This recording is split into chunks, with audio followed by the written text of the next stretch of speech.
Martes 28 de abril del 2020, ¿qué tal? Muy buenos días, bienvenidos a su programa Contacto Directo. Empecemos revisando quiénes serán hoy nuestros invitados. Nos acompañará Norman Ray, el presidente del Consejo de Gobierno del Régimen Especial de Galápagos. El retorno de más de 3.000 residentes varados por más de un mes en el continente prende la alarma también en el archipiélago, patrimonio de la humanidad. No existen las condiciones sanitarias para enfrentar un eventual brote de coronavirus. Lo vamos a conversar. También hoy estará con nosotros Vilma Andrade, asambleísta nacional de la Izquierda Democrática, y la propuesta de modificación al proyecto humanitario urgente del presidente de la República bajo el lema "Si no aportamos todos, nos hundimos todos". Esa propuesta plantea crear un fondo de protección social y productiva. La vamos a revisar. Está listo el informe para el primer debate del proyecto de ley humanitaria. Hubo consenso para que las contribuciones ciudadanas se hagan a partir de quienes ganen $720 y no 500, como había propuesto el Ejecutivo. Y también se eliminaría la reducción de sueldos del 10% a los servidores públicos. Sobre las contribuciones ciudadanas parece que se llegó a un acuerdo. Hemos acogido la propuesta del Frente Unitario de Trabajadores de que no arranque desde los $500, sino desde los $720, que es el costo promedio de la canasta básica. Con eso yo creo que se llegó a un consenso de la Comisión y los recursos que se obtengan están más o menos por ahí de lo planteado en su monto global, de lo planteado por el Ejecutivo. Por ejemplo, quien gane $720 debería pagar $6. Si sus ingresos llegan a $801, pagará $8. Para quienes reciben $1.500, el pago sería de $57. Y así, de acuerdo a una tabla que permite el cálculo según el ingreso de cada persona. En cuanto a la contribución de las empresas que tengan utilidades sobre el $1.000.000, el cálculo ya no se hará en base al ejercicio fiscal 2018, sino al 2019. Pero se busca que puedan otorgarse compensaciones. Un título de crédito, un crédito fiscal que sirva a las empresas al futuro desde el próximo año, en un quinto si es que a 5 años, un sexto si es a 6 años, para pagar los impuestos. Así es que facilidades para el pago de esta contribución emergente. Además, se decidió eliminar la disposición transitoria sobre la reducción del salario de los servidores públicos que ganen más de $1.000, propuesta para luego de los 9 meses de contribución. Hemos decidido que el descuento del 10% a los servidores públicos de carrera es inconstitucional, eso no se puede dar. Igualmente se deja de lado la posibilidad de eliminar las asignaciones a la publicidad y promoción electoral en torno a los futuros comicios presidenciales. Un cambio nuevo que no está en la ley es bajar las tarifas eléctricas a todo el país. En estos días de emergencia, marzo, abril y mayo, suspender el pago de planillas al quintil más bajo, es decir, a las familias que pagan hasta $15 que no paguen la luz. Dependerá del presidente de la Asamblea qué día de esta semana pone a conocimiento del Pleno el informe de la Comisión. La actualidad, los protagonistas, el análisis y la información en Contacto Directo.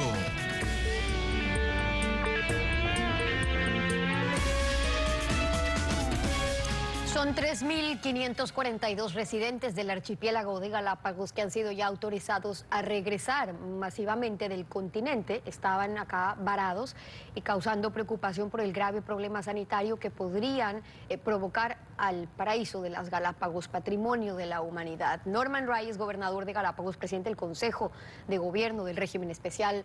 Buenos días, bienvenido a Contacto Directo. Buenos días y muchas gracias por la invitación, Estefanía. El COE Nacional ha dictado este protocolo para el efecto. ¿Está preparada la infraestructura sanitaria del archipiélago en caso de que brote el virus? De primera mano estamos fortaleciendo la capacidad de respuesta y estas son las razones por las cuales nosotros, a través de un trabajo con el COE provincial y el COE nacional, de manera conjunta también con los alcaldes de las 3 islas pobladas, en este caso Santa Cruz, Isabela y San Cristóbal, se ha definido un protocolo que fue puesto a su validación y observación por parte del COE nacional, y en función de eso estamos planteando un retorno organizado, pausado y controlado de la población. Obviamente no podemos meter a las islas 3.541 personas desde en una semana. Tenemos que hacerlo en este primer plan piloto que esperamos que arranque y ajustando todo entre el 30 de abril y la primera semana de mayo. Es un proceso en el cual tendrá que ingresar al menos un número de 150 personas por isla, en este caso San Cristóbal y Santa Cruz. Para eso nosotros vamos a realizar todas las pruebas que corresponden sin costo alguno de PCR en tiempo real, a fin de que podamos, ¿no es cierto?, habilitar tanto la gente que está en Guayaquil como la gente que está en Quito para iniciar un proceso de retorno. Ahora, ¿de cuántas camas, de cuántos médicos, hospitales, respiradores, tanques de oxígeno disponen? Este momento estamos ampliando nuestra capacidad. Estamos en 5 respiradores y alrededor de 5 camas de UCI en toda la provincia. De acuerdo a las estadísticas que se maneja con OPS, señalan que este es un rango dentro de nuestras posibilidades de la isla de poder sostener casos críticos, que hasta el momento no lo hemos tenido, porque hemos tomado medidas rigurosas de control y de ingreso y sobre todo de aislamiento y protección a la población de adultos mayores. Nuestra población en Galápagos es mayoritariamente joven, tenemos un porcentaje de cerca de un 4% de población adulto mayor, de las cuales hay un número menos de la mitad en condiciones de vulnerabilidad más extrema por enfermedades preexistentes. Esas personas están recibiendo todo el cuidado y protección del MSP y el aislamiento necesario para evitar que se contagien, porque son los grupos más vulnerables en este momento. Claro, para cualquier y la preocupación ahora sobre todo es por el retorno de estas más de 3.000 personas. En abril 25, hace 3 días, la directora del hospital de Puerto Ayora, la doctora Ileana Gómez, advierte que no hay oxígeno suficiente, que apenas cuentan con 13 camas, que la logística de provisión de medicamentos desde el continente se les está haciendo difícil, que ya hay desabastecimiento. Entonces, ¿qué tanta posibilidad tienen de solucionar esto inmediatamente si ya empieza el retorno?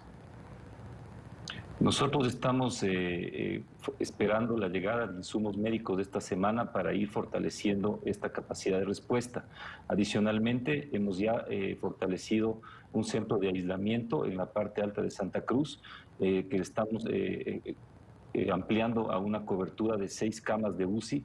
Estamos a la espera de que lleguen ya los ventiladores. El día de ayer conversamos con el MSP para ampliar en 3 ventiladores más el servicio del Hospital de Santa Cruz, e igualmente esta semana estarán llegando otros ventiladores para hacer la cobertura en el Oscar Handel en San Cristóbal. Tenemos 2 hospitales en este momento, uno en San Cristóbal y otro en Santa Cruz. Santa Cruz es la isla más poblada, por eso estamos fortaleciendo ese nivel de respuesta, puesto que atiende también a Isabela y a Floriana posiblemente, y en el caso de San Cristóbal, es del hospital Oscar Handel, ha sido señalado por el MSP como el hospital de referencia para los casos de COVID-19. En Santa Cruz ella hablaba de que al momento, y ojo, esto está pasando en distintos puntos del país también, hay un brote de dengue y obviamente eso significa que hay, por ejemplo, ya algunos pacientes hospitalizados, están las camas hospitalizados, por lo que ella dice, podría ser contraproducente ocupar los espacios para la realización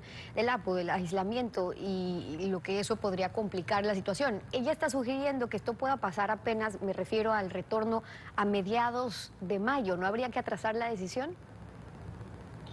A ver, la gente en el continente, y eso también hay que entender, y esa es la complejidad de estas decisiones, van a cumplir cerca de 40 días de cuarentena las personas que están en el continente.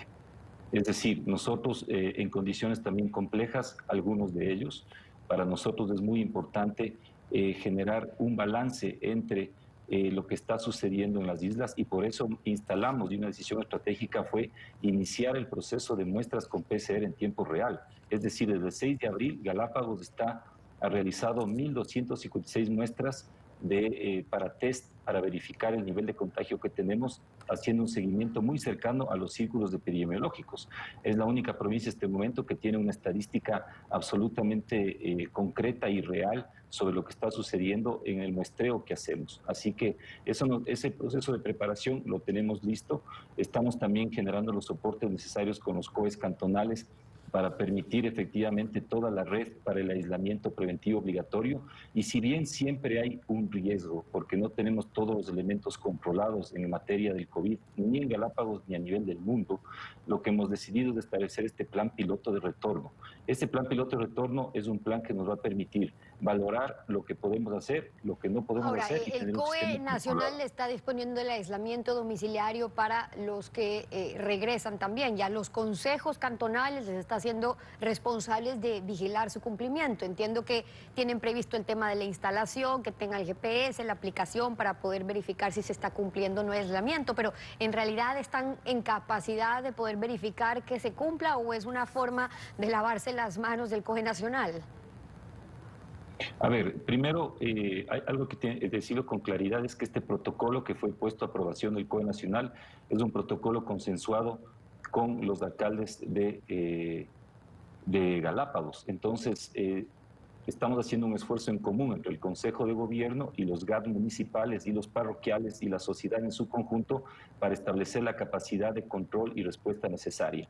Mire, yo saludo, y lo digo con claridad, todo el esfuerzo que están haciendo el Ministerio de Salud Pública en frentear esta emergencia. Nosotros hemos estado apoyando desde el sector público y del sector privado cualquier capacidad y necesidad que se necesite. Tanto es así que en este momento se han fortalecido los equipos tanto de San Cristóbal y Santa Cruz a nivel de médicos. Se está haciendo una inversión de más de $400,000 para gente especializada y entrenada, intensivistas y emergenciólogos para tratar en este tema.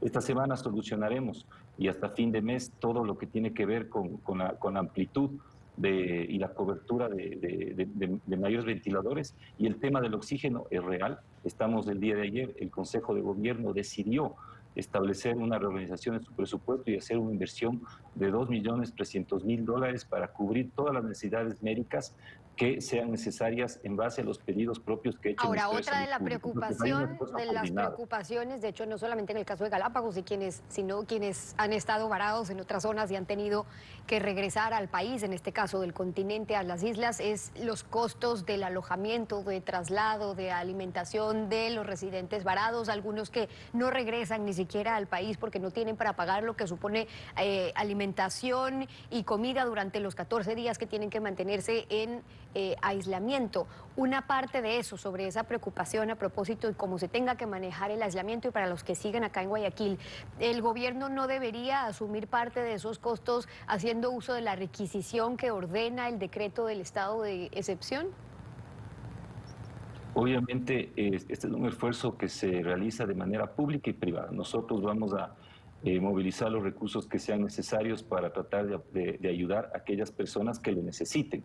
De entre las personas que están afuera, tenemos un rubro de alrededor de un poco más de 500 que han señalado que no tienen necesidad de retornar este momento a las islas. Y hay otras que por sus condiciones de vulnerabilidad económica sí tienen que hacerlo, y también por sus condiciones de que sus redes de cuidado no se encuentran en el continente. Por ejemplo, niños que este momento tienen que regresar porque sus padres están en Galápagos, igualmente adultos mayores que sus redes de cuidado están en las islas, mujeres embarazadas. Esta es la priorización con la cual vamos a iniciar. Y esta es una decisión que hemos tomado por razones humanitarias. Entonces, ¿qué es lo que sucede?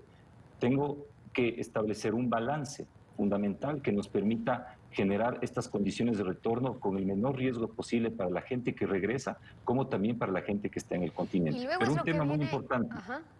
Sí. Un tema muy importante. Hay que señalar que Galápagos ha sostenido medidas restrictivas y una estrategia de testeo y de amplitud de pruebas, y lo vamos a seguir haciendo. Tenemos que cuidar Galápagos para su gente y tenemos que cuidar Galápagos para el mundo también. Así que estamos trabajando en ese sentido. Y yo quiero llamar la atención sobre este hecho. Hemos logrado mantener una tasa de ocupación hospitalaria muy baja, muy baja. Este momento tenemos una sola persona hospitalizada y no está en condición crítica, y hemos recuperado a 3 o 4 personas ya. Ahora, Entonces, eso en estamos haciendo un cuanto trabajo muy a la importante. emergencia y para lo que se viene después, y para ir cerrando, Galápagos, que vive también del turismo, se va a ver sumamente afectado. ¿Qué plan están poniendo en marcha? Y me refiero a posibilidades de ayuda financiera, créditos, plazos, etcétera, puesto que aún abriendo aeropuertos, que se reactive el turismo en Galápagos va a tomar un buen tiempo. Galápagos ya está golpeado profundamente por la crisis económica. Dependemos más de un 75% de la actividad del turismo y eso está absolutamente paralizado. Este momento se está haciendo un gran esfuerzo por parte de la sociedad en Galápagos a fin de poder sustentar las redes de seguridad alimentaria para la población.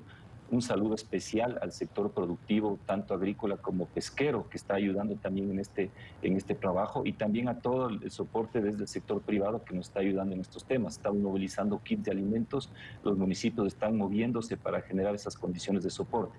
Hacia el futuro, y lo que hemos decidido, por ejemplo, este momento ya con soporte del Gobierno Nacional, es establecer un canal de soporte y un grupo de trabajo directo para tratar el problema de Galápagos de manera diferenciada por el colapso de la principal actividad económica, que es el turismo. Así que ya hay una propuesta en materia también de diferimiento de pagos, en materia de patentes de operación.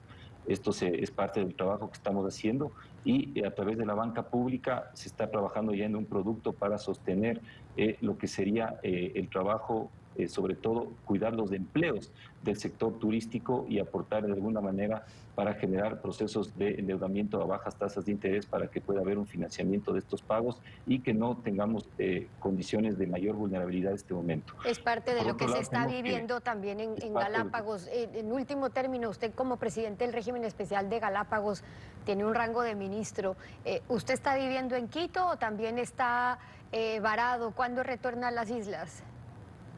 No, yo estoy constantemente viajando entre Galápagos y el continente. Y la razón de mi presencia en este momento en Quito, y ese fue el compromiso que asumí, es organizar primero la aprobación del protocolo de retorno, trabajar conjuntamente con el COE Nacional para que eso sea viable y adicionalmente organizar lo que serían los primeros vuelos de salida. Una vez que empiece ya la llegada de la gente, entraré yo también a Galápagos nuevamente cumpliendo el requisito fundamental, que es realizar las pruebas de PCR en tiempo real y resultado negativo. Ya voy en tres ocasiones, previo a mi ingreso a Galápagos, he tenido que tomar la prueba de COVID-19 y gracias a Dios hasta este momento no estoy Y vale contagiado. esa aclaración para los que, porque ustedes plantean que quienes retornen tengan que hacerse la prueba de COVID, en el caso de que salga negativo, igual sería necesario el aislamiento, pero podría ser domiciliario. Tiene que ser domiciliario, pero en el continente no van a poder entrar. Y en el caso de Galápagos va a haber procesos de aislamiento también por casos excepcionales en sus domicilios y hay toda una red de soporte desarrollada por parte de los COEs cantonales para soportar. Preguntaba en el caso de que salga negativa la prueba, es decir, si no tienen COVID, se hacen la prueba, entran a Galápagos y en ese caso el aislamiento sería domiciliario únicamente. Irán a su domicilio y habrá un seguimiento expreso por parte del MSP y toda la atención de nivel primario. Yo quiero hacer un llamado fundamental a que la ciudadanía en general que nos escuche en Galápagos y tanto la que esté en el continente, sepa que el Consejo de Gobierno ha estado haciendo todo lo que está a su alcance y las demás instituciones para dar soporte, inclusive afuera, con kits alimenticios a la gente que está con problemas. Vamos a dar todo el soporte necesario también y pido la sensibilidad necesaria a las aerolíneas, y este es mi pedido fundamental, para que entiendan la realidad compleja del retorno a Galápagos, que permitan la validez absoluta de los tickets de las personas que ya han comprado esos pasajes y que adicionalmente, en los casos que no, permitan también costos que estén al alcance de las personas que tienen que viajar. Las que estén en condiciones complejas, tenemos que buscar el soporte económico necesario, público y privado, para sostener ese retorno. Pero no vamos a dejar a la gente de Galápagos fuera de Galápagos. Esta es la decisión que hemos tomado. Lo vamos a hacer de manera organizada, paulatina y controlada. Eso es lo que tenemos que hacer. Presidente del régimen especial de Galápagos, Norman Ray, acompañándonos hoy en Contacto Directo. Gracias por haber estado con nosotros. Muchas gracias. 7 de la mañana con 19 minutos. Vamos a una pausa y al regresar estará Vilma Andrade, asambleísta nacional de la Izquierda Democrática, y la propuesta de ellos de la creación de un fondo de protección social y productiva. Ya regresamos, no se vayan. La asambleísta nacional de la Izquierda Democrática, Vilma Andrade, propone crear un fondo social y productivo de 2.200 millones de dólares con contribuciones de trabajadores, de empresarios y otros impuestos. Asambleísta, bienvenida a Contacto Directo.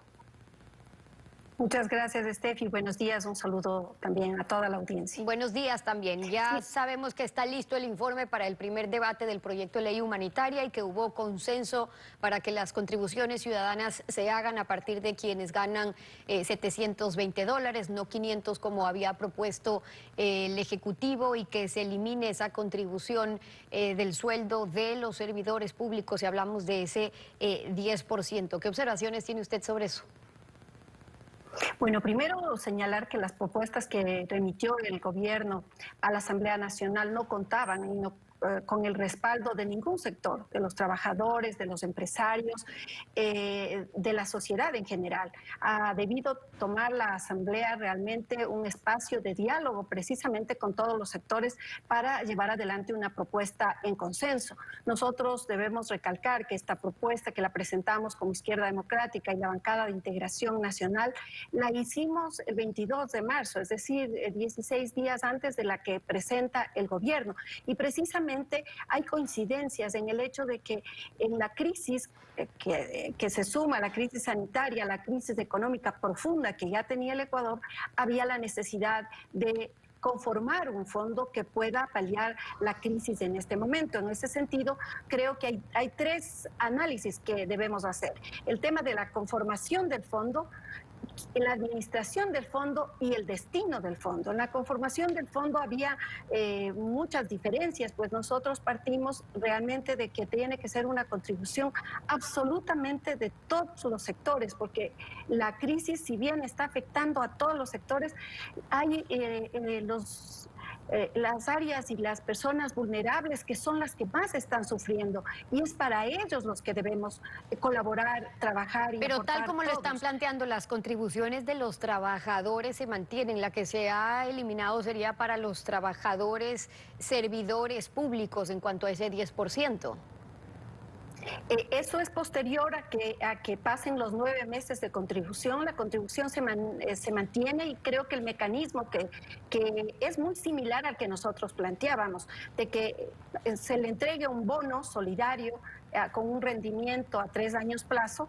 Hoy la comisión decidió entregarle al servidor público, a los empleados y en general a todos los contribuyentes, a las empresas, unos créditos tributarios que lo pueden utilizar para pagar el impuesto a la renta cuando corresponda desde el año 2022. Creo que eso de alguna manera logra una tranquilidad en los hogares ecuatorianos, pues van a tener esos recursos a largo plazo. Esa sería una diferencia. Antes utilizar. no se podría deducir ni era un crédito tributario estas contribuciones, por eso terminaba siendo un impuesto. Ahora lo que se plantea es que pueda significar un crédito tributario para futuros pagos. El fondo que usted proponía, sin embargo, bajo este lema de aportamos todos o nos hundimos todos, estaba compuesto principalmente por aportes de 480 millones de impuesto a salida de divisas, 490 millones de empresas y empresarios, 960 del aporte de servidores públicos, 150 de trabajadores privados, 70 de organismos multilaterales y 20 millones recuperados a la corrupción. En el tema de los servidores públicos, entonces, lo que planteaban ustedes es que los que ganan más de $1.200, que el 10% de su salario lo reciban en un bono del Estado, ya no en efectivo. ¿Cómo quedaría ahora según ese primer informe? Bueno, nosotros partíamos desde $1.000 efectivamente, que reciban el 10%, y hacíamos excepción solamente al sector de la salud. Todos los demás sectores creo que a partir de ese monto pueden y deben aportar, porque estamos en una condición absolutamente crítica. Ahora lo que ha quedado es desde $720, una contribución del 2.5%, y sube en una escala que la de $1.000, por ejemplo, pagaría un 5%, hasta llegar a quien gana sobre los $50.000 un aporte del 35%. Creo que la diferencia también estaba en que nosotros partimos de que quienes ganan sobre los $3.000 pueda hacer un aporte de 15% sin ninguna retribución, y eso para que aplique absolutamente a todas las funciones del Estado. También la diferencia para nosotros es el destino del fondo. En este momento nosotros partíamos de que tiene que ser una gran parte para créditos productivos, 1 año de gracia a 3 años sin intereses a largos plazos. Ya voy a hablar sobre eso y los créditos, porque es importante, pero antes, el tema que planteaban para los servidores públicos es porque ustedes coinciden en la necesidad de el Estado de reducir la masa salarial, pagar menos en sueldos, me refiero a servidores públicos, pero existen candados para rebajar un sueldo o poner nuevas escalas, incluso como se ha propuesto. ¿El bono no tendría un problema de constitucionalidad? Exactamente, eso no tendría ningún problema de constitucionalidad, porque además yo creo que hay algunas, tal vez, interpretaciones. La Constitución establece también que se puede modificar algunos derechos cuando exista la justificación, y es una regresión de derechos cuando haya modificaciones injustificadas. En este momento la situación realmente justifica. Por lo tanto, eso podría de alguna forma consultarse constitucionalmente y podría avanzarse. Pero nuestra propuesta efectivamente no lleva a la inconstitucionalidad y por lo tanto el aporte que puedan entregar, esta contribución, estaba amparada en este bono que ahora se lo cambia por el crédito tributario, que me parece que también es una medida interesante, ahora, pero que quizás aquí la aplicación tiene que ser general y tiene que ser a todos los sectores, porque si tomamos en cuenta que el sector salud, Fuerzas Armadas, policía, o sea, todo lo que es seguridad y educación, prácticamente son el 80% de funcionarios públicos. Si los dejamos fuera, como era la propuesta o es la propuesta del gobierno, recibe realmente 125 millones. Nosotros partimos de que con esta figura que no lesiona realmente el salario, la remuneración al servidor público, se puede recibir 960 Y pregunto cuál era su propuesta inicial, porque esto todavía está sujeto a debate. Y entonces lo que ustedes planteaban para recaudar de empresarios y de empresas concretamente venía de contribuciones, claro que en realidad terminan siendo impuestos a trabajadores. En el caso de los privados sería ahora quienes más ganan más de 720 o trabajadores públicos, a empresas que tengan utilidades brutas de más de 1 millón de utilidad. Pero ¿qué pasa con aquellas que han estado, que es una buena parte, que han estado paralizadas? ¿Qué consideraciones se tomaron? O sin importar que esos trabajadores hoy estén sin trabajar o en posibilidad de perder un empleo, igual pagarán esa contribución. No, la contribución tiene que ser cuando están activos, cuando están trabajando, y además está considerado que vía reglamento tendrá que hacerse una revisión precisamente de los sectores más afectados. Entonces ahí creo que se puede tranquilamente hacer un análisis completo de aquellas empresas y aquellas instituciones que tienen en este momento una baja de su personal, y ellos no podrían, de hecho, entrar en esta contribución. La contribución es para el empleado o servidor público y privado que esté activo.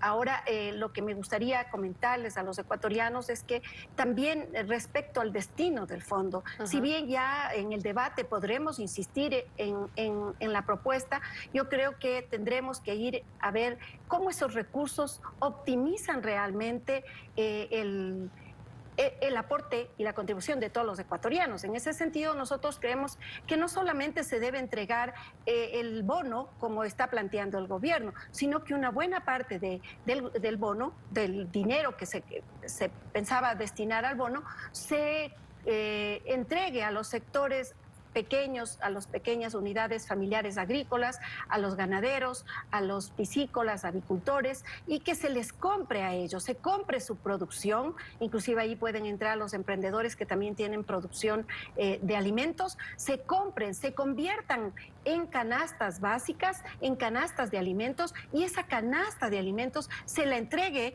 a los sectores vulnerables a través de los gobiernos autónomos descentralizados, a través de las asociaciones y organizaciones. Esa sería una de las propuestas de qué hacer con el fondo, pero también planteaba usted y ya hablaba sobre dar créditos productivos, pero con 1 año de gracia, con 0% de interés. ¿Para quiénes están planteando eso?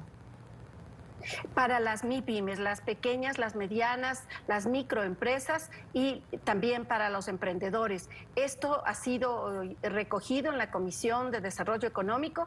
Va a crearse también una parte de esto, un fondo que va a ser manejado por la Corporación Financiera Nacional para emitir estos créditos. Nosotros poníamos como una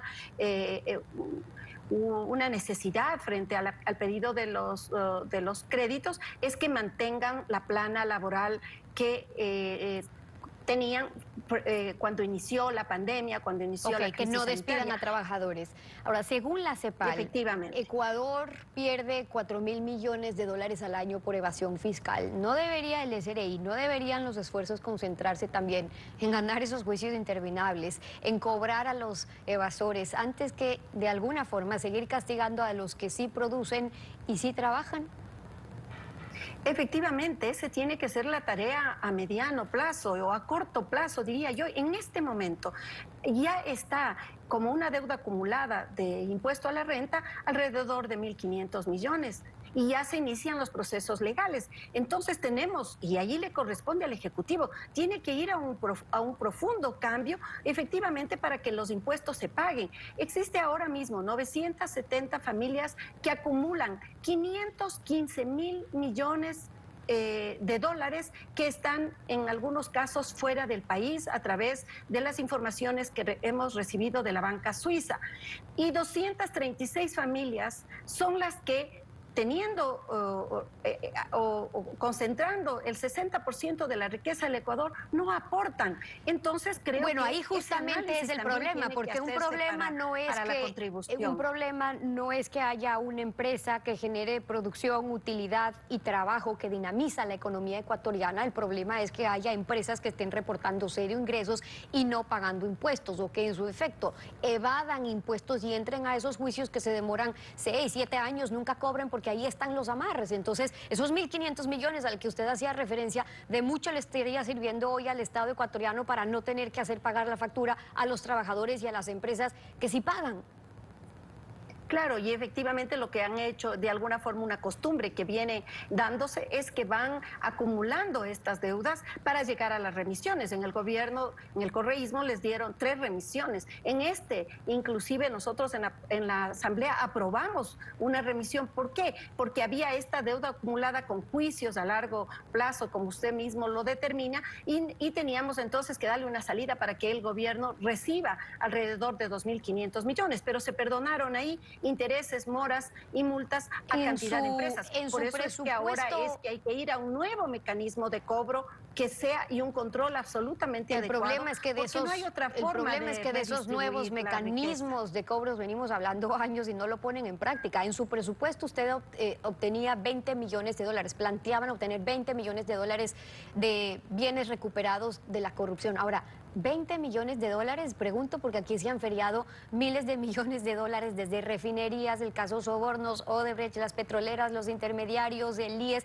¿Por qué la Asamblea está cruzada de brazos en recuperar lo robado cuando se escuda en decir que eso le toca a la justicia? Pero saben que si la justicia no actúa, son los representantes del pueblo, los asambleístas, los que deben fiscalizar y presionar a las autoridades para que actúen y recuperen. Hemos dado los instrumentos, ya es realidad una propuesta que ofrecimos en campaña como Izquierda Democrática, y es la norma que nosotros lo llamábamos informante cívico y que ahora está incorporada al Código Penal, que permite realmente que las personas que conozcan, tanto en el ámbito privado y público, porque la corrupción es de 2 vías, pues pueda denunciar a quienes han ocasionado estos daños. ¿Y se ha podido recuperar algo con eso? Y puedan... queremos nosotros que esta norma se difunda, porque mire, es algo tan especial que quien denuncia va a tener absolutamente la protección de su identidad. Con un código alfanumérico podrá llevarse adelante el proceso de investigación en la Fiscalía sin que se conozca jamás su nombre. Va a tener protección su familia y puede tener inclusive un incentivo. Al recuperar lo que se haya robado, puede tener un incentivo del 20%. Estas normas están vigentes, pero mire qué complejo, no se ha dado a difusión, porque la corrupción existe y hay cientos de corruptos, pero hay miles de testigos que, por ejemplo, ponía solamente como un ejemplo de que alguien de una empresa sabe que se le entregó a un testaferro, porque generalmente la corrupción no se la da directamente, sino a través de los testaferros, pueda dar los elementos de convicción y recuperar lo robado. Pero la unidad de lavado de activos puede llevar adelante un trabajo más óptimo, igualmente que el gobierno en el acuerdo. Y es parte de la tarea pendiente todavía, asambleísta. Muchas gracias por habernos acompañado. Vilma Andrade, hoy en Contacto Directo. Gracias por haber estado con nosotros. nosotros. a usted. 7 de la mañana con Gracias, 36 Esther. minutos. Vamos a una pausa, ya regresamos, no se vayan.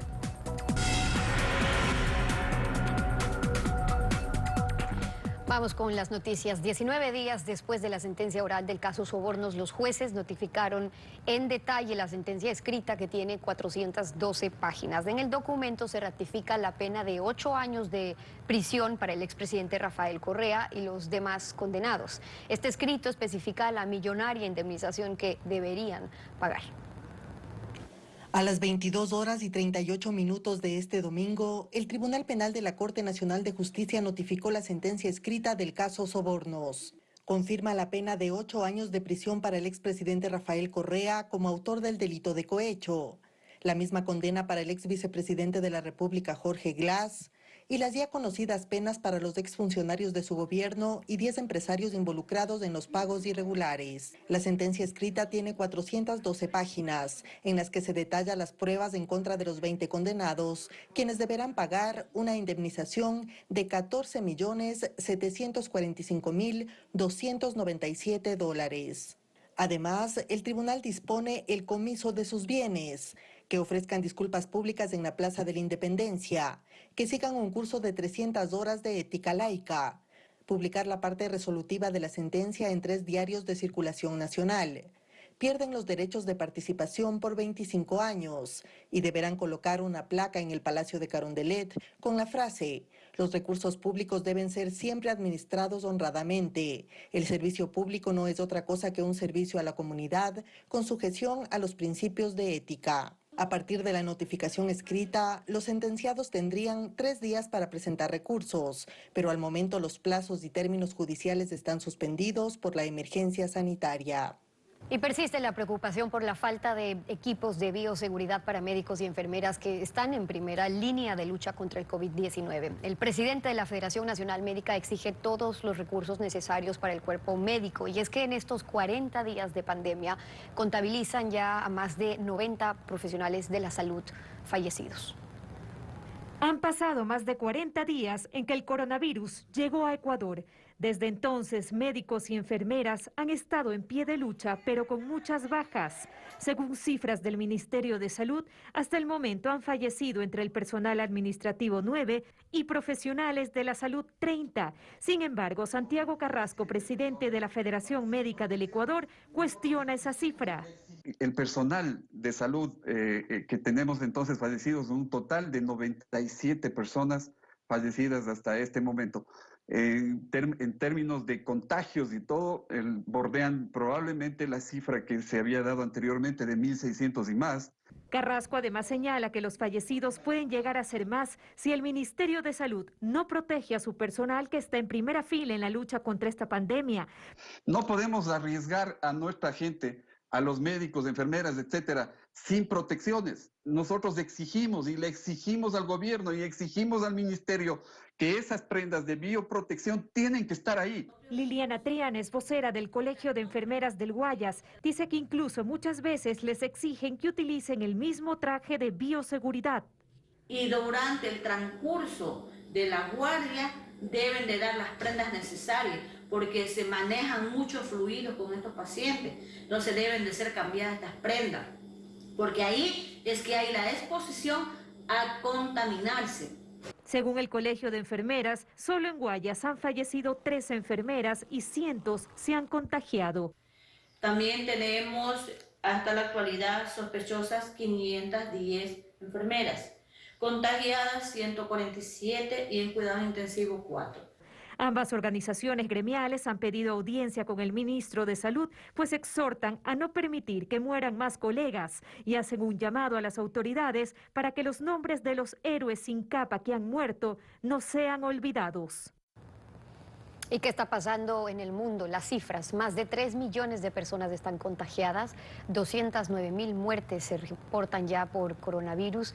El continente más golpeado por la pandemia ha sido Europa, que tras casi 2 meses de aislamiento intenta ahora retomar sus actividades de manera progresiva. Italia reinicia poco a poco sus actividades tras 7 semanas de aislamiento. El gobierno anunció que las fábricas, empresas de construcción y de venta de suministros al por mayor pueden reanudar la actividad tan pronto como implementen medidas de seguridad contra el virus. En Génova, la reconstrucción del puente Morandi fue reactivada. Todos usan máscaras, respetan el distanciamiento y realizamos el saneamiento de diversos departamentos 2 veces al día, dice el representante de la constructora encargada.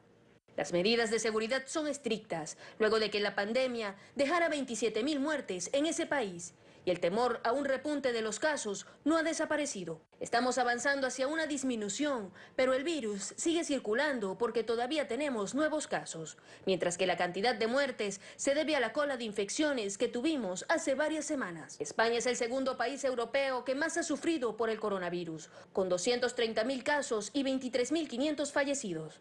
Sin embargo, el aislamiento comienza a ser más flexible con la salida diaria de niños por 1 hora y la reincorporación de 2.800 trabajadores del área industrial. Las plantas automotrices paralizadas por 6 semanas abrieron, aunque de manera parcial, distribuyendo mascarillas a todos los empleados y con carteles que les recuerdan el distanciamiento que deben guardar. Mientras, Alemania recibe de China un segundo cargamento de 10 millones de mascarillas. Las autoridades refuerzan sus controles, pues advierten que con la ausencia de vacuna, tras 3 millones de contagios, la amenaza del coronavirus continúa.